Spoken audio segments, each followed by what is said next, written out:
Nah, udah ya, kita jalan. Oke, nah di sini kita akan coba untuk praktekkan menganalisis sebuah uji prasyarat statistik melalui SPSS atau PASW. Silakan untuk teman-teman membuka laptopnya masing-masing untuk bisa mencoba, dan ketika saya mengetikkan angka silakan ketikkan juga. Ketika saya tidak mengetikkannya jangan diketikkannya. Oke, saya coba share screen terlebih dahulu di sini ya. Mana ya? Share screen-nya ini nih. Oke, ini. Mana ini PSS-nya? Nah, ini teman-teman. Oke, kita akan menggunakan uji prasyarat yang ada di ini aja, yang di median tadi, median. Sorry, di ini aja ya. Apa namanya itu, nilai perbedaan antara model ya. Model yang satu itu menggunakan NHT, model satu itu menggunakan konvensional. Itu kita akan melihat data ini, apakah data ini itu bagus atau tidak, normal atau tidak, bukan bagus. Semua data sebenarnya bagus, cuman ini parametrik atau non parametrik, normal atau homogen. Seperti itu ya. Oke, kalian tuliskan di sini adalah sebuah hasil belajar ya. Boleh mau apa aja di sininya mah, hasil belajar. Jangan ada spasi ya. Terus kemudian di sini tuh kalian tuliskan apa namanya tadi itu model belajar. Model belajar, metode belajar ini ya. Metode belajar boleh. Atau model, itu masuknya model sih. Ini desimalnya dinolkan, silakan ya. Karena kan teman-teman di sini sudah paham, jadi saya tidak akan terus mengulang ini bagaimana, langsung saya sebutkan saja. Hasil belajar tuliskan lagi labelnya biar bagus, menjadi hasil belajar di sini. Silakan. Terus di sini adalah metode belajar, model belajar, model pembelajaran, silakan. Nah, kalian pilih values. Silakan klik values-nya, ketikkan satu ya. Ketikkan satu, labelnya itu adalah NHT. Terus yang kedua, silakan ketikkan konvensional. Oke, N. Kalau sudah ketikkan klik OK. Oke, kayak gitu ya. Terus kemudian kalau sudah seperti ini tetap scale, tapi ininya nominal. Karena ini adalah kategori. Ya, ininya menjadi nominal. Oke. Kalau sudah, silakan ya. Ada spare waktu. Jadi ini saya ngetik itu kan sesuai dengan kemampuan saya ngetik, dan ada jeda waktu untuk teman-teman juga menulis hasil tersebut. Berarti kita sudah setara untuk ngetiknya lah ya. Gitu, kemampuan mengetiknya sama. Oke, tuliskan hasil belajar di sini. Hasil belajar itu kita metodenya dulu biar lebih enak. Untuk metodenya si nomor 1 NHT itu ada 13. Berarti di sini kalian satu gitu ya. Ini satu, copy, Ctrl C, terus sampai 13. Nah, ini sampai 13. Pas tekan. Nah, di sini silakan. Seperti ini ya, sampai 13. Karena tadi siswa yang mengikuti modelnya NHT itu ada 13. Seperti itu. Nah, kalau sudah silakan tulis di sininya hasilnya 35. Terus kemudian 37, 27. Terus kemudian 29, 31. Terus kemudian 30. Terus kemudian 27, 36, ya gitu ya, saya sebutkan ini ya, 37, terus kemudian 24, ya 26, terus kemudian 29 dan 31. Ini adalah hasil belajar dari menggunakan metode belajar NHT. Silakan, yang nomor 2-nya itu adalah konvensional. di sini ada konvensionalnya itu kita tuliskan saja, jangan ininya dulu. Pak, kecepatan Pak. Bentar Pak. Yang lain bisa mengikuti? Siapa? Bisa ya? Ya. Jadi harus fokus ya Habib ya, karena waktu kita ini tidak banyak ya. Oke, kita lanjut lagi ke hasil belajar dari konvensional. Ya, saya sekali lagi ini kita itu kok tutorial live. Jadi artinya teman-teman bisa mengikuti apa yang saya ketik gitu. Jadi nggak mungkin ketinggalan. Harusnya ya, idealnya itu nggak mungkin. Nggak mungkin ketinggalan. Kecuali ada hambatan di laptop kalian masing-masing. Nah, konvensional silakan ketik 65, terus kemudian 34, terus kemudian 44, terus kemudian 36, terus kemudian 31, terus kemudian 33, terus kemudian 37, terus kemudian 28, terus kemudian 33, terus kemudian 34, 35, terus kemudian 28, 29, terus kemudian 36 dan 33. Nah, begitu ya. Kalau cepat begitu tuh 22. Kalau 3 cepat, terlalu cepat. Tadi saya satu-satu itu berarti artinya lama juga itu saya. Nah, ini di copy ya, di copy silakan di blok paste gini. Gitu ya. Oke, biar tidak manual satu-satu ya, tinggal copy, deret, paste. Oke, biar lebih rapi silakan balik ke variable view. Silakan balik ke variable view. Nanti di sininya like-nya pilih center. Like-nya pilih center. Silakan untuk like-nya dipilih center biar ada di tengah ya. Saya ulangi di sini pilih center ya. Di sini pilih center, silakan. Oke. Kalau sudah di sini datanya akan seperti ini. Oke ya. Saya tanyakan dulu. Sudah atau belum ini semuanya? Sudah. Sudah. Yang lain? Sudah. Sudah ya. Oke, sudah. Oke. Kalau sudah berarti kita akan coba untuk yang pertama kali yang kalian harus ujikan itu adalah uji normalitas. Tadi uji normalitas itu ada di mana? Analyze, deskriptif, statistik, dan di-explore. Ya, analyze, deskriptif, dan di-explore. Silakan diklik. Silakan diklik.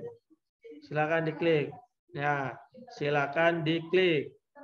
Kalau sudah diklik, silakan hasil belajar masukkan ke dependent. Hasil belajar masukkan ke dependent. Hasil belajar masukkan ke dependent. Model pembelajaran masukkan ke faktor list. Nah, saya tanya dulu lagi. Sudah sampai sini?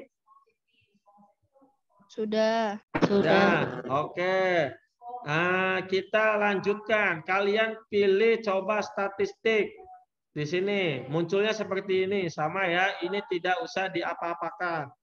Tidak usah diapa-apakan. Ini confidence-nya, interval of forming-nya kita menggunakan error 5%.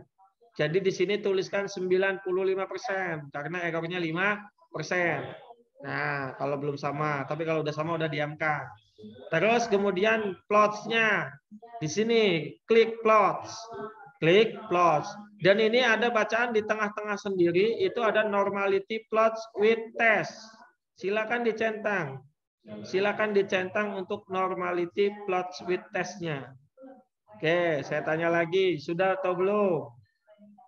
Sudah, Pak. Sudah, Pak. Oke, sudah. Kalau sudah normality plot with test-nya, kita klik continue. Klik continue. Bukan con yang lain ya. Continue. Nah, kalau sudah, di sini ada option itu dibiarkan dan ada bootstrap-nya kita biarkan. Ya. Terus kalian pilih oke. Silakan pilih oke. Pilih langsung oke saja. Oke, biar kita menyamakan persepsi, saya nggak akan memunculkan ke sana, tapi saya akan menanyakan apakah sama atau tidak. Di bawah silakan, ada tabel yang ketiga. Tabel yang pertama itu namanya cache processing summary. Betul atau salah? Betul ya? Sama enggak? Betul, Pak. Oke. Sama. Sama. NHT di situ N-nya berapa? 13 atau bukan? Betul ya? 13 ya? Iya, 13. Oke. Konvensionalnya berapa konvensionalnya? 15. 15. 15 ya? Iya 15 Pak. Oke. Kalau di bawah itu salah. Ada yang kurang dimasukkan. Oke, deskriptifnya ini jelas. Mau cari min, median, varian, standar deviasi, minimum, maksimum, rank, atau yang lainnya ya, boleh. Nah, di sini bisa dilihat semua nih, ya, semuanya ada di sini. Nah, di bawah tabel yang ketiga ada test of normality. Nah, di sini teman-teman. NHT dan konvensional. Makanya tadi saya bilang homogen itu belum tentu normal. Buktinya ini. Lihat yang NHT-nya. NHT normal, betul? Lebih dari 0,05. NHT Betul. di Sapiro itu 0,298. Konvensionalnya 0,000. Artinya konvensional tidak normal. Tapi NHT normal. Oh iya ya Pak, siap Pak. Nah, jadi homogen itu belum tentu normal. Begitu. Tapi kalau misalkan yang di linear sama normal itu bisa saling berkaitan. Nah, di bawahnya silakan. Yang membuat tidak normal di konvensional, lihat datanya. Bedanya mana? Yang di bawah di normal key plots. Di key plots. Ya, di key plots. Nah, itu kalau yang di hasil belajar itu mendekati garis. Tapi kalau yang di konvensional ada satu orang doang loh ya. Satu orang doang ini ya. Golongan satu orang saja yang tidak normal. Artinya kalau kita keluarkan orang ini, otomatis ini data bagus. Kalau kita keluarkan karena bundarannya yang keluar jauh dari garis itu cuma satu kan? Cuma satu, tidak ada lagi. Iya benar Pak. Cuma satu. Dan di ininya itu kelihatan. Coba lihat di paling bawah hasil belajar. Coba lihat yang paling bawah hasil belajar. Itu iya, Pak. nomor 14. Nomor 14 yang bikin repot itu. Keluarkan saja dari kelas kita. Oh yang ada bintangnya tuh ya Pak ya? Iya, yang ada bintangnya itu sama nomor 16. Berarti ada itu apa, dua. Pak? Ada dua, betul. Yang paling menonjolkan tadi saya kan katakan ada yang paling jauh dari garis. Itu berarti absen nomor 14. Absen nomor 14 ya. 14 nanti kalian tandain itu siapa. Nah, berarti buang aja data itu nggak apa-apa. Itu yang disebut dengan reduksi. Ya, gimana Pak kalau semuanya ada di atas? Ya salah datanya, cari lagi datanya. Iya Pak, siap. Nah, kayak gitu ya teman-temannya. Berarti di sini tuh ada beberapa hal yang kita bisa lakukan. Oke, kita udah ketahuan. Yang satu normal, yang satu tidak normal. Kita lanjutkan. Homogenitasnya apakah sama? Analyze. Silakan teman-teman. Analyze. Analyze lagi. Terus masuk ke compare means. Sudah? Sudah ya? Terus masuk ke one way ANOVA. Silakan. One way ANOVA. Atau yang tadi menggunakan apa? Kalau saya biasanya seperti ini. Coba saya cek dulu. Dia itu menggunakan apa si ininya. Barangkali berbeda ya untuk homogennya. Nah, dia pakainya tetap di explore. Ya, dia tetap pakainya di explore. Nanti di sini ada plots, centang, untransformed, kemudian klik OK. Oke, kita cara yang pertama ya. Oke, cara yang pertama. Yang menurut modul dulu, yang menurut modul. Silakan ketikkan deskriptif statistik dan pilih explore lagi. Klik. Ya, klik. Posisi masih sama seperti ini, jangan dirubah-rubah. Dependent hasil belajar, faktor list model pembelajaran. Terus klik plots. Silakan klik plots. Sudah? Sampai sini? Terus centang untransformed. Yang ini normalitinya dibuat. Jangan dicentang. Untransformed. Sudah sampai sini? Bisa diikuti semua? Bisa, Pak. Bisa. Kalau sudah continue. Sudah? Kalau sudah continue, klikkan OK. Coba di-OK-kan. Pak. Oke-kan, di-OK-kan. Nah, ada 3 tabel lagi. Ada 3 tabel lagi. Cache processing summary, descriptive, dan test of homogeneity of variance. Ini yang dilihat adalah based on mean-nya. Ya, based on mean-nya. Di sini 0,680 dan 0,478. Nah, coba ini sama tidak? Sama ya, 0,680 dengan 417. Itu sama ya, sama. Oke. Cara yang kedua.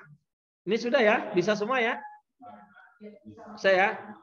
Jadi bisa menggunakan di descriptive explore, silakan. Oke, cara yang kedua, silakan klik analyze. Analyze lagi, terus kemudian ke compare means, sudah? Klik one way ANOVA. Klik one way ANOVA.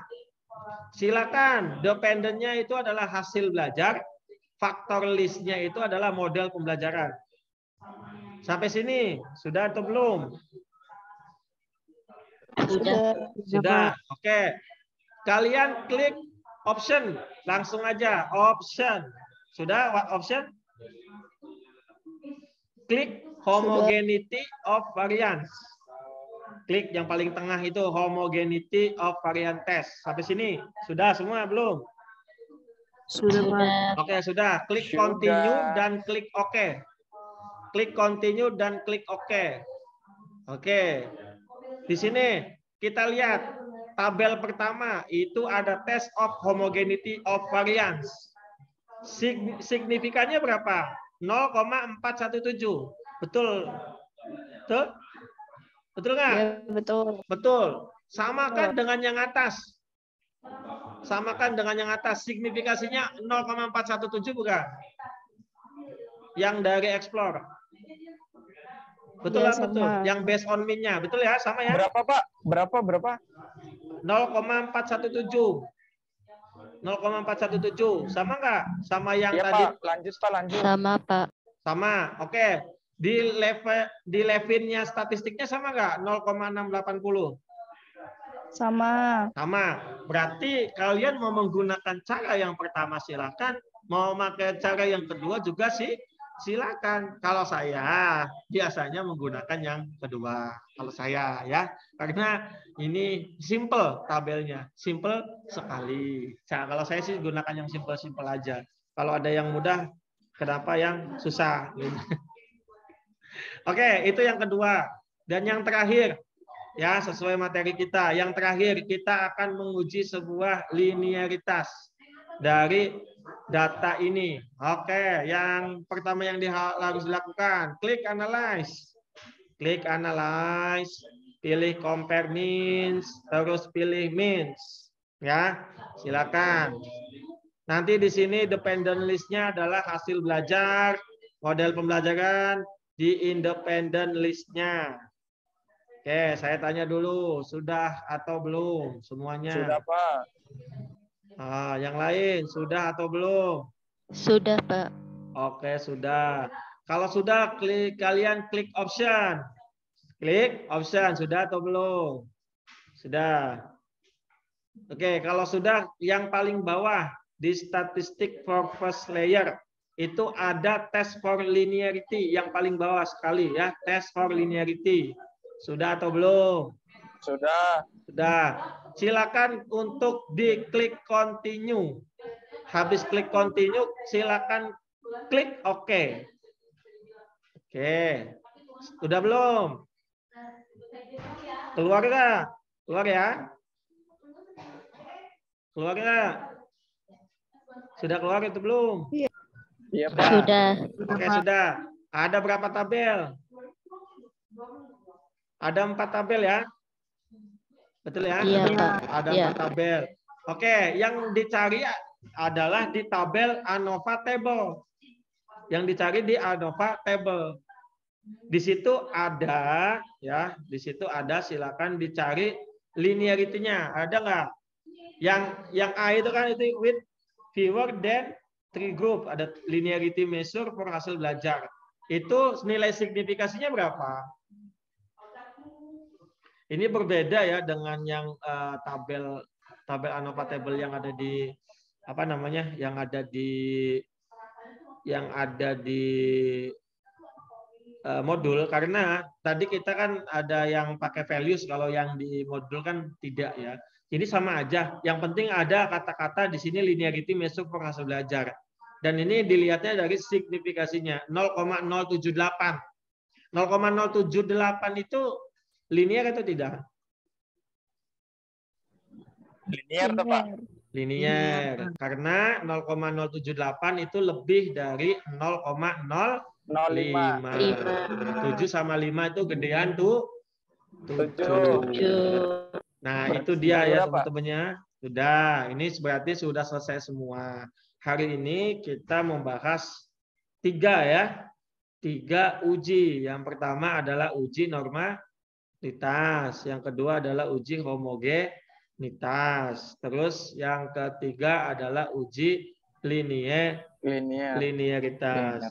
Oke, dari 3 uji tersebut adalah uji yang sering dilakukan setiap kali mahasiswa menggunakan di dalam uji dasar statistik, terutama untuk membuat artikel ilmiah dan skripsi ya. Kalau misalkan tidak ada uji normalitas dan homogenitas, artinya artikel atau skripsi tersebut itu adalah metodenya kualitatif, bukan kuantitatif. Tapi kalau misalkan di metode kuantitatif itu ada yang ditemukan dengan linear dan normalitas serta homogenitas. Saran saya untuk bisa memperkuat memang harus ada 3 ya, normalitas, homogenitas, dan linearitas. Tapi kalau 2 juga cukup. Kalau 1 masih kurang, walaupun dibolehkan tapi masih kurang. Nanti sesuaikan dengan uji. Kalau kita nggak mau pakai uji perbedaan, berarti kita tidak usah yang ada namanya uji homogenitas. Ada nggak Pak? Kalau yang lain tidak membandingkan satu sama lain, itu sangat jarang teman-temannya. Hubungan antara X1 dan X2 itu perlu homogenitas. Perbedaan 1 dan 2 perlu homogenitas. Kalau normalitas mah pasti ngikut. Yang belum tentu ada adalah linearitas dan homogenitas. Kalau normalitas wajib ada. Tapi sebelum itu ya, yang pembelajaran kemarin itu harus diuji dulu kevalidannya dan harus diuji dulu reliabilitasnya. Kalau uji kevalidan itu, kalau validasi sih, kalau di dalam bukunya Prof. Sugiono itu bisa menggunakan correlate ya, nanti asalkan lebih daripada 0,05. Nah, kalau misalkan pakai bukunya Retnawati itu berbeda, pakainya adalah uji gen gitu ya, atau uji yang lain yang memang bisa untuk di validitas. Validitas itu cuma ada 3, validitas isi, validitas konstruk, dan validitas kriteria. Yang kita kemarin itu adalah validitas isi. Dan menurut berdasarkan bukunya Prof. Sugiono, terus bukunya Ari Kunto, terus bukunya Ridwan, itu sama saja menggunakan korelasi untuk membuktikan suatu validitas suatu nilai. Seperti itu. Dan sekarang kita sudah memasuki ke uji prasyarat sebelum masuk ke uji hipotesis. Minggu depan kita akan menghadapi uji hipotesis yang pertama. Nanti kita akan contohkan lagi ya, mulai dari teorinya terus ke prakteknya. Seperti itu ya. Ini adalah metode live teaching dan live tutorial ini ya. Nah, begitu. Jadi ada teorinya dan ada prakteknya biar lebih paham lagi. Ini untuk menanggulangi ketika kita belajar online di mana materi tersebut membutuhkan suatu praktikum. Mungkin itu saja ya, sebelum saya tutup, apakah ada pertanyaan? Oh, sudah paham semua kayaknya, ya. Ini recordingnya bakalan dikirim atau gimana Pak? Atau recording untuk ini, untuk praktikumnya, untuk prakteknya saya nanti akan share di YouTube saja, biar tidak terlalu berat ketika saya ngirim ke WA masing-masing ya. Oh iya Pak, siap. Makasih Pak. Oke, sama-sama. Jangan lupa di subscribe, like, komen. Oke ya. Aku mau nanya sih, Pak. Ya boleh. Tapi ini di luar pelajaran tuh, Pak. Maksudnya di kita kan ada jadwal KKN, ya kan, Pak? Nah, betul. kemungkinan kapan itu tuh, Pak? Kalau KKN itu kita masih belum merumuskan. Sebenarnya sudah ada jadwalnya kemarin karena bentrok dengan penilaian kampus sehingga kita masih harus untuk di reschedule lagi teman-teman. Jadi yang belum mengikuti silakan ikut kampus mengajar 5 ya guys ya. Yang masih belum lolos silakan ikut kampus mengajar 5. Ya, saya tidak menyarankan kalian untuk KKN. Silakan ikut. Nanti pembukaannya ada di tanggal 1 ya, 1 November. Agil ya, ikut. betul, Pak. Agil ikut. Siapa? Oh, Daftar. Agil ikut. Siap, bagus. Yang itu yang kemarin gagal, Eva, silakan ikut lagi ya. Nah, terus Andini silakan ikuti ya. Terus siapa lagi yang belum? Habib silakan ikuti. Terus Maulana Irawan silakan ikuti. Terus Sugi, ya Sugi ini ya. Silakan ikuti. Jangan didadak-dadak ya. Jangan didadak-dadak. Semua persyaratannya harus dari sekarang. Saya nggak mau kalau misalkan nanti di akhir-akhir minta persyaratan ya. Silakan urus sendiri. Pak, Sugi mau nanya sih, Pak. Ya. Kemarin kan Sugi evaluasi ke sekolah, ditanya sama kepala sekolah mau evaluasi tentang apa, Sugi nggak bisa jawab, Pak. Oh, ya Suginya harus tahu perencanaannya dulu. Sugi mau observasi apa? Kan kalau di sini saya kemarin sudah mengingatkan bahwa Sugi harus ngajar 4 kali untuk mendapatkan data. Datanya itu nanti Sugi harus dirancang dulu instrumennya apa. Mau melihat hasil belajarkah, motivasi belajarkah, atau berpikir kritiskah, itu terserah Sugi. Ya, saya tidak bisa mematok kalian harus begini, begini, begini, begini. Nanti kalau saya patok nanti kalian bingung. Jadi terserah kalian aja, gitu ya. Terserah teman-teman yang ada di lapangan. Yang paling mudah untuk mengukur hasil belajar kayak tadi, menggunakan metode kooperatif tadi silakan. Menggunakan metode demonstrasi silakan. Nanti dicari datanya. Mau mengukur hasil belajar apa? Matematik. Ya berarti kasih soal matematik, dibuat dulu. Kalau ke sekolah jangan ke sekolah dulu kalau belum ada perangkat pembelajarannya. Ketika ditanya ya memang nggak tahu karena kita belum siap, begitu ya. Nah begitu Sugi, oke? Baik, Pak. Nah Sugi harus direncanakan dulu, RPP-nya harus dibuat dulu, ya. Terus tesnya harus dibuat dulu, ya. Terus habis itu Sugi pilih mau metode apa yang diterapkan di sekolah tersebut. Kalau sudah siap, Sugi ke sana. Saya mau ngajar kelas 4 matematika. Adanya hari apa aja, Bu? Ada hari Senin, Selasa, Rabu, Kamis. Berarti Sugi masuk. Habis Sugi ngajar menggunakan metode, misalkan metode demonstrasi atau metode ya kooperatif, misalkan PBL, problem based learning, atau contextual teaching learning. Nanti ketika di akhirnya Sugi pertemuan kelima silakan dites, bikin tesnya ya. Di print gitu, nanti anak-anak suruh ngisi, baru Sugi nilai seperti itu. Ya udah, nanti Sugi habis nilai barulah ketemu angkanya. Misalkan si Sri Maharani dapat 80, Indah dapat 100, tulis 8, 100 ya, terus 70. Nah, data tersebut nanti Sugi hitung melalui analisisnya Sugi bebas, mau menggunakan independen, mau menggunakan korelasi, tidak sesuai dengan apapun yang kalian sudah disepakati. Boleh bebas ya, silakan. Yang penting kalian paham, kalian tulis, dan jangan lupa buat dulu introduction-nya, buat dulu pendahuluannya. Kenapa sih kalian ngambil hasil belajar? Kenapa motivasi belajar? Itu tulis dulu, karena kan butuh artikel. Kalau artikel itu tidak hanya hitung-menghitung gitu ya, tapi ada hasil, ada introduction dan metodenya. Seperti itu. Begitu Sugi. Paham ya? Paham, Pak. Itu deadline pengumpulannya kapan sih, Pak? Dan pengumpulannya itu kapan sih, kemarin? Indah? Belum ditentukan? Ya, Pak. Kalau itu kan masuknya ke tugas yang paper ya, Pak ya?